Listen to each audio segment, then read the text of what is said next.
Les Sumériens ont donné un nom au ciel bien avant nous. Mais des siècles plus tard, autour de leur texte, est née une idée qui semble trop absurde pour être ignorée. Et si la Terre n'avait pas été observée avec une seule lune?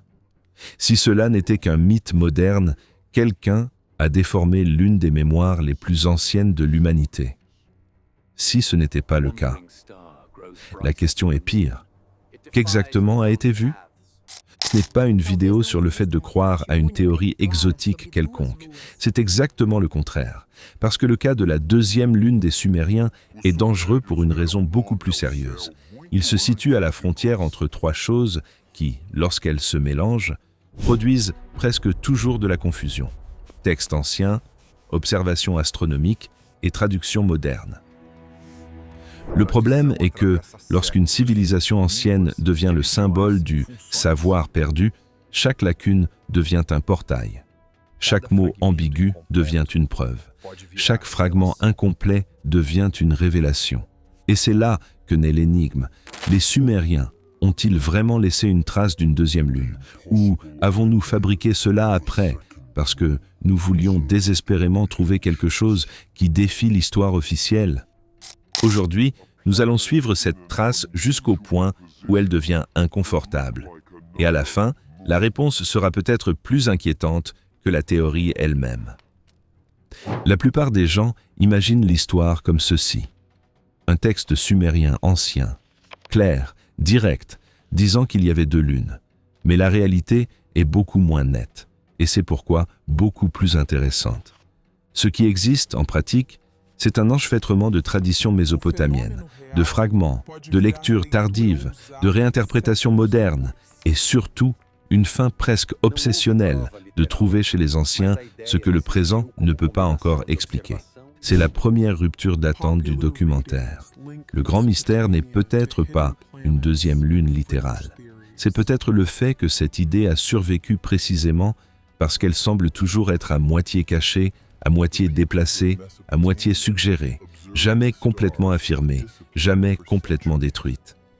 Et cela importe parce que les peuples de Mésopotamie ne regardaient pas le ciel de manière improvisée. Ils ont observé les astres avec une discipline impressionnante pendant des siècles, enregistrant les mouvements, les modèles et les éclipses avec une sériosité qui semble presque incroyable aujourd'hui.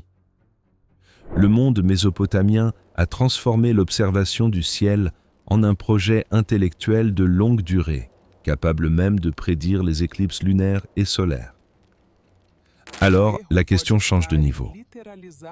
Ce n'est plus.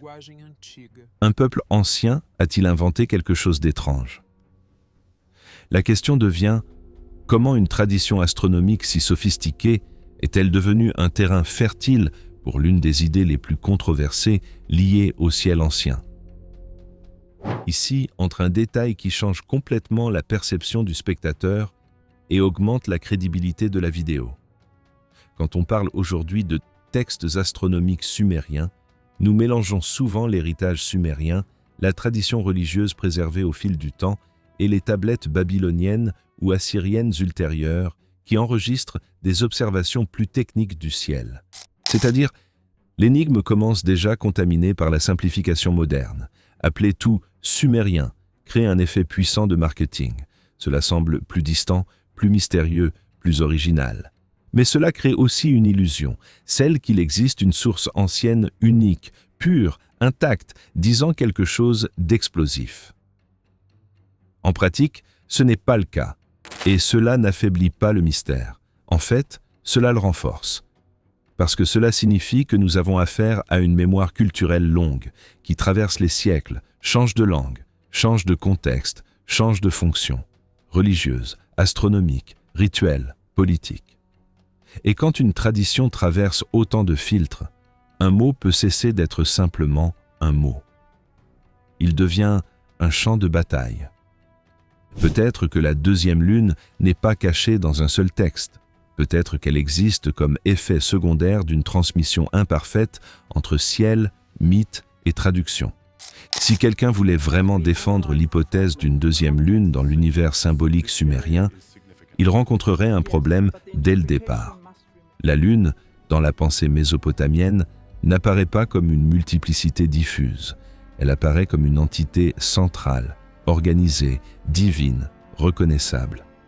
Au cœur de cette tradition se trouve Nana, aussi appelé Swen ou Sin dans les contextes akkadiens, le grand dieu de la lune, l'une des divinités les plus importantes de Mésopotamie, associée à la ville dure et traitée de manière univoque comme manifestation lunaire singulière.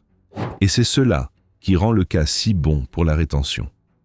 Plus vous vous rapprochez des bases religieuses et intellectuelles du monde mésopotamien, plus forte semble l'idée d'une lune, pas deux. Alors pourquoi le fantôme du deuxième continue-t-il de revenir? Peut-être parce que le public moderne ne poursuit pas simplement un astre. Peut-être qu'il poursuit une rupture, une faille, un point où l'histoire acceptée cesse de sembler suffisante. C'est ce qui rend ce thème si magnétique. Nous ne sommes pas face à une preuve solide, mais à une incompatibilité. D'un côté, une tradition qui organise la Lune comme une présence singulière. De l'autre, la persistance quasi virale de lectures qui insinuent autre chose. Quand deux idées ne s'ajustent pas, et malgré cela, toutes deux survivent, le cerveau ne s'éteint pas. Il reste coincé. Les peuples mésopotamiens ne séparaient pas le ciel en compartiments modernes. Ce que nous appellerions aujourd'hui l'astronomie et l'astrologie coexistaient. Le ciel était observé avec rigueur, mais aussi interprété comme un langage de présage. Et cela change tout. Parce que, quand une culture regarde un phénomène céleste, elle n'enregistre pas seulement ce qui s'est passé. Elle enregistre aussi ce que cela signifiait. C'est à ce moment que le spectateur doit sentir le vertige adéquat. Une lueur inhabituelle, une conjonction rare, une éclipse partielle, une luminosité atypique, un corps céleste mal identifié. N'importe lequel de ces phénomènes, dans une longue chaîne de transmission textuelle, peut générer des siècles plus tard une lecture beaucoup plus audacieuse que l'expérience originale. Non pas parce que quelqu'un a nécessairement menti, mais parce que le ciel ancien ne parlait pas en langage moderne. Et c'est ici que réside l'une des tensions les plus fortes. Si la source est trop ambiguë, elle ne règle jamais le cas. Mais si elle l'est trop peu, le mystère meurt. La deuxième lune survit précisément dans cet intervalle, dans l'espace où observation et interprétation ne se laissent pas séparer confortablement. Le point sérieux est celui-ci. La tradition mésopotamienne observait le ciel de manière hautement structurée, cherchant les régularités, les constellations et les prédictions, sans que cela constitue une preuve claire de deux lunes. Ce qui existe avec certitude est une culture de lecture intensive du firmament. Nous arrivons maintenant au point où beaucoup de documentaires perdent le contrôle, le moment où un doute légitime est saisi par un récit trop grand pour être vérifié. C'est exactement ce qui s'est passé quand les lectures populaires ont commencé à lier Mésopotamie ancienne, Nibiru, planète cachée, collision primordiale et mémoire céleste secrète. Dans cet univers, les anciens n'auraient pas seulement connu un deuxième corps important lié à la Terre ou au système solaire. Ils auraient à préserver ce savoir dans des codes, des symboles et des tablettes mal comprises. Le problème est que, dans le domaine académique et scientifique, ces lectures sont largement traitées comme étant fringe ou pseudosciences, et non comme un consensus sérieux en archéologie ou en astronomie. Et voici le tournant le plus utile. Au lieu de détruire la vidéo, cela l'élève. Parce que notre documentaire n'a pas besoin de choisir entre naïveté et cynisme. Il peut faire quelque chose de plus intelligent. Montrer comment un noyau réel de fascination ancienne a été absorbé par des interprétations modernes qui promettent plus qu'elles ne peuvent prouver. En d'autres termes, peut-être que la question « les Sumériens ont-ils vu une deuxième lune ?» est mauvaise. Peut-être que la bonne question est « à quel moment une tradition astronomique respectable a-t-elle été transformée en combustible pour des théories qui vivent de l'aura de l'interdit ?» Ce changement de question est de l'or, parce qu'il ne rabaisse pas le mystère, il affine le mystère. C'est ici que le spectateur doit sentir que le documentaire est honnête, sans cesser d'être dangereux. Il n'existe pas de consensus académique solide disant que les Sumériens ou la tradition mésopotamienne ultérieure ont littéralement enregistré une deuxième lune terrestre. Mais cela n'en finit pas tout. Parce qu'entre « il n'y a pas de preuves » et « il n'y avait rien digne de confusion », existe un territoire vaste. Pensez-y, une planète brillante dans une position inhabituelle. Une éclipse avec un comportement étrange aux yeux des profanes. Une conjonction exceptionnelle, un corps passager. Une description ritualisée qui, des siècles plus tard, cesse d'être lue dans le code symbolique original. Tout cela peut générer la sensation que quelque chose ressemblait à une deuxième lune, sans que ce soit en fait un satellite terrestre permanent. Et cette possibilité est dramatiquement mieux qu'une réponse simple, parce qu'elle n'offre pas de soulagement, elle offre de la friction. Peut-être que l'erreur moderne a été de trop littéraliser. Convertir le langage ancien en mécanique céleste directe. Transformer l'imagination rituelle, le signe céleste ou l'observation exceptionnelle en objet physique stable. Quand nous faisons cela, nous n'éclairons pas le passé, nous le violentons. Mais il reste une question venimeuse. Si l'hypothèse est si faible, pourquoi continue-t-elle de sembler trop plausible quand elle est présentée de la bonne manière? Voici le moment où le documentaire doit retourner le couteau. Et si le grand secret n'était pas astronomique? Et si le vrai scandale était herméneutique? Une civilisation ancienne a observé le ciel avec une sériosité rare. Elle a transmis des noms, des symboles, des relations entre astres et pouvoir, entre temps et présage, entre calendrier et destin. Des siècles plus tard, nous avons hérité de fragments de cette intelligence. Mais nous n'avons pas hérité intact de la manière de penser qui la soutenait. Alors, qu'est-ce que nous faisons? Nous projetons sur elle nos propres obsessions. Planète cachée, vérité censurée, savoir interdit.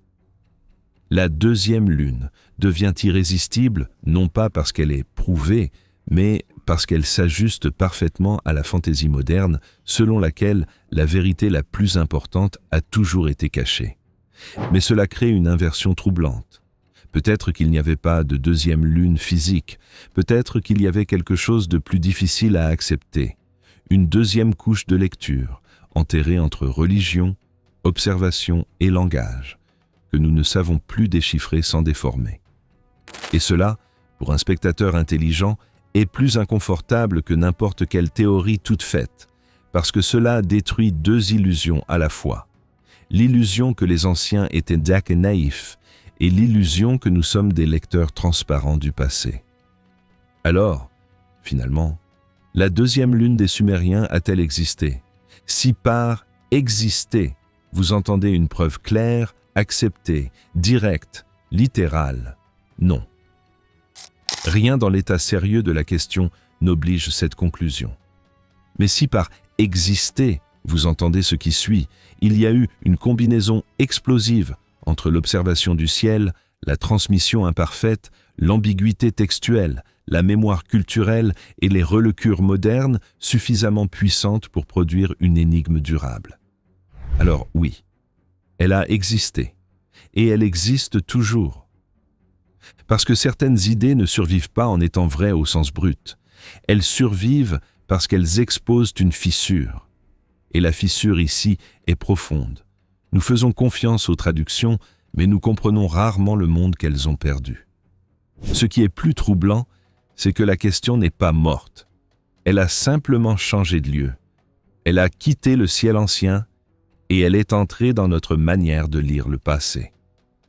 Peut-être que les Sumériens n'ont jamais vu de deuxième lune. Peut-être que c'est nous qui l'avons créée. Mais si cela s'est produit, c'est pour une raison. Parce qu'à un moment donné, entre tablette, mythe et observation, existe quelque chose qui nous échappe encore. Et quand une civilisation morte continue de produire des questions que le présent ne peut pas résoudre.